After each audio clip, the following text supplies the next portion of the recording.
शेखंडे. माझं सरपंच आहे मी. आणि इथं आमच्या गावामध्ये नाथा कृष्ण शेखंडे यांच्या घरामध्ये ही दारू एवढी सापडली. त्यांना आधी पण एकदा आम्ही सांगितलं होतं का बाबा असं करायचं नाही म्हणून, नाही का, त्यांचा धंदा होता. तर त्याने काय ऐकलं नाही. वारंवार सांगून सूचना करून त्यांना शासन कायद्याने जे काय गुन्हा होता त्यांच्यावर तो लादला. तरी पण त्याने 8-15 दिवस नाही झाला तरी परत ही दारू त्यांची चालूच आहे.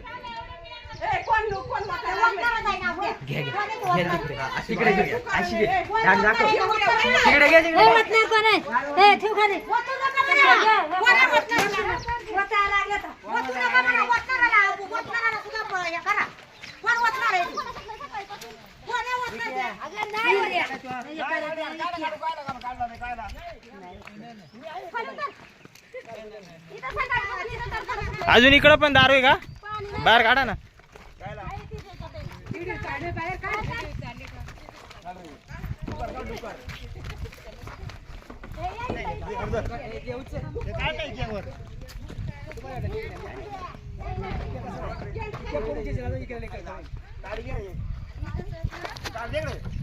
तुम्ही मधून बसायचा.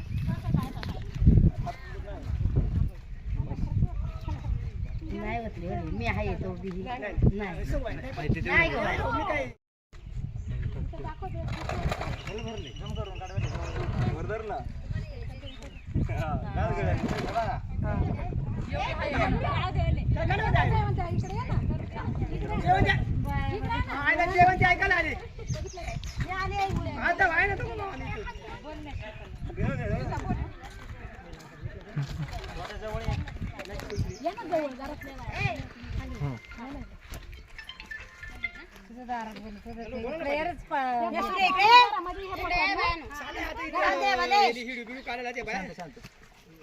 आता नाथा कृष्ण शेखंडे त्यांच्या घरामध्ये हे पकडलं आणि त्यांना अजून विचारलं बाबा समजसपणे आहे का अजून नाही का तुमच्या घरामध्ये. ते म्हणलं नाही मी कातवड्याकून दारू पिण्यासाठी मला सवय म्हणून मी आणली होती. आणि मग असंच आम्हाला थोडंसं संशय आला म्हणून बाहेर आलो. तर पाण्याची टाकी, त्याच्यामध्ये एक फुगा, हे डुक्कर आणि हे केंड आणि अजून त्याच्यामध्ये हाय सांडे वाटतं दारू ती सापडली, एवढी सापडली. आणि ते घरात नाही ते पळून गेले म्हणजे बाहेर, नाही का. म्हणजे पिण्यासाठी पाणी ठेवले त्याचा वापर लोक कसं करतात बघा आता. हां, आणि त्यांनी म्हणजे गावामध्ये आधी पद भोगले, सरपंचाचं पद होतं, सगळ्या गोष्टी होत्या, ती जाणतीच करतात. आणि ही दारूचा तर आम्हाला म्हणजे जे कायद्याने आम्ही पुरावा केला होता. आधी आम्ही पोलीस स्टेशनला गेलो, सगळ्या 100-150 महिलांचे सह्या वगैरे आहेत, आम्ही अर्ज दिला. तर मग तेव्हा शासनाने त्यांना साहेबांनी त्यांची कारवाई केली आणि त्यांची वयाची अट सांगून आम्हाला त्यांना सोडून दिलं. काय असेल त्यांची दंड वगैरे हे केला. पण आता आम्हाला ना पुरेपूर म्हणजे याच्यावरती शासनात झालं पाहिजे. मुंडे साहेबांनी ज्याप्रमाणे हे काढले त्याप्रमाणे आम्हाला हे भेटलं पाहिजे, न्याय भेटला पाहिजे, एवढंच म्हणणं आहे आमचं.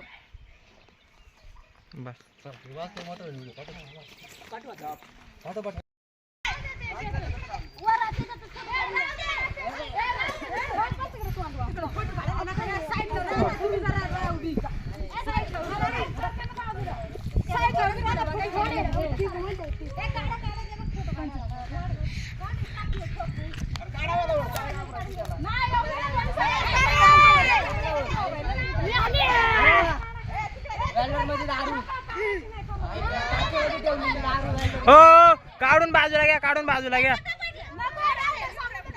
काढून बाजूला घ्या.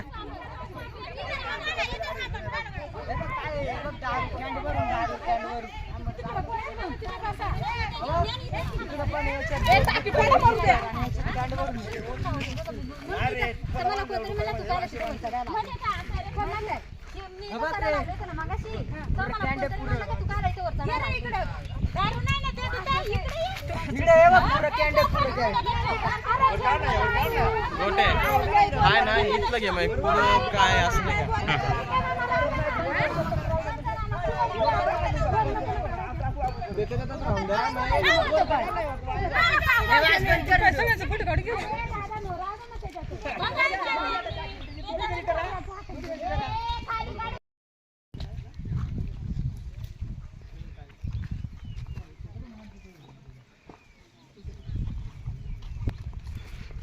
गुडे गुडे गुडे येतो गुडे.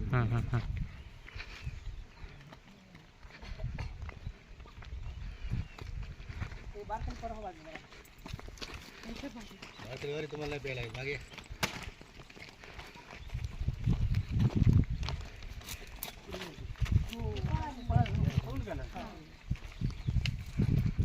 आम्ही आलो आणि आम्हाला शोध लागला युनियनचा एक माणूस होता त्याने आणलं मग आम्हाला थोडंसं म्हणजे इथून होती मग आम्ही त्याला काय नाही म्हणलं आता तो बाहेरचा होता मग आम्ही इथं आलो हे आम्ही सगळ्या महिला इथं आलो यांना विचारलं दादा घरात होते ते त्यांना विचारलं आम्ही बाबा आहे का तुमच्याकडे दारू तर म्हणजे नाही मी कातवडा कोण एक फुगा आणलेला ग्लास पण भेटला त्यांच्या घरात आम्हाला पिशव्या भेटला याच्यामध्ये पिशव्या आता हे पिशव्या तर मग म्हणले ग्लास भेटला म्हणले की अरे म्हणलं आहे का दादा सांगा तुम्ही आमच्यापेक्षा मोठेच बाबा नाही का समंजसपणे सांगा एकदा तुमच्यावर शासन झाले तर सांगा आम्हाला आहे का असेल तर बंद करून टाका उगीच वादविवाद कशाला नाही का तर म्हणले नाही नाही तुम्ही कोणती कारवाई करा माझं असेल तर मी काय आता दारू तुम्ही विकत नाही काहीच नाही हा हे टाकीमध्ये आणि हा घरामध्ये तर इथं पण आलो हे महिला आम्ही सगळे होतो तर आम्हाला म्हणले तुम्ही कारण त्यांची बहीण आहे ना ती पारदीबाई त्या बायका इथं जमल्या तर आम्हाला म्हणतात काय रे तुम्हाला दांडक्या काढ्या पुरावा दाखवा आम्हाला तुम्हाला दांडकीच काढू तुम्हालाच मारू आम्ही तुम्ही कशा जातात आणि मग हा पुरावा सापडला आता म्हणजे ते पण पळाल्या आणि त्या बाया पण पळाल्या गुन्हा दाखल नाही साहेब हे कसं नाही आता मागच्या वेळेस मामा तुम्ही आले होते तेव्हा म्हणले का रे त्याला बाबा वयाचे हात आहे त्यांच्यावर असे तसे मग त्याचाच फायदा घेता उगाच विनाकारण बायकांना काय काय शिवाय गाळा करतात बोलतात रस्त्यावर बोलतात काय पण म्हणजे आता न ते आमच्यापेक्षा मोठे बोलू पण नाही वाटत असं घाणघाण बायांना बोलतात त्यांच्या सून आली की काहीतरी असतीलच ना थोडीफार मर्यादा पाहिजे ना बोलण्याची पण आणि परत विचारलं का म्हणतात तुम्हाला कुठे बोललो होतो आम्ही वारेवर बोलतो आम्ही तुमचं नाव घेतलंय का हां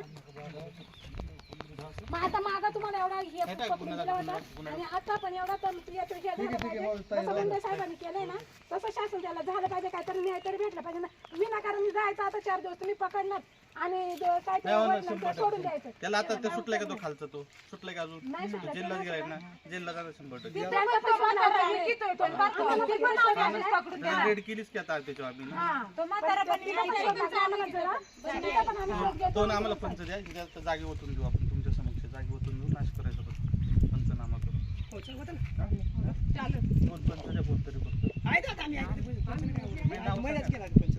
आम्हाला काय महिला जागा कोणी पण आहेत ना सही ना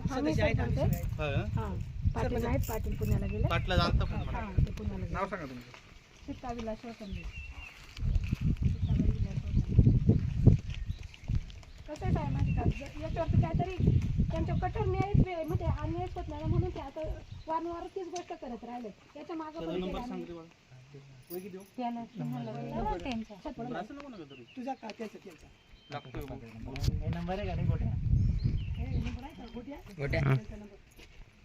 हा त्या सुनबाई येतो होता इकडे तुमच्या सासऱ्याचा नंबर सांगा 96 हा 70 हा 57 हा 53 हा 98 43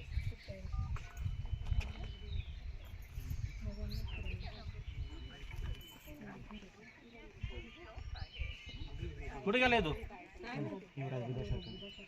आम्ही आलो तेव्हा इथंच होते हे सापडल्यानंतर फरीद आले ते आम्हाला नाही बोलत होते ते म्हणले लय बोलत होते काय काय करा किती घाण घाण काय काय शिव्या देत नागपुरात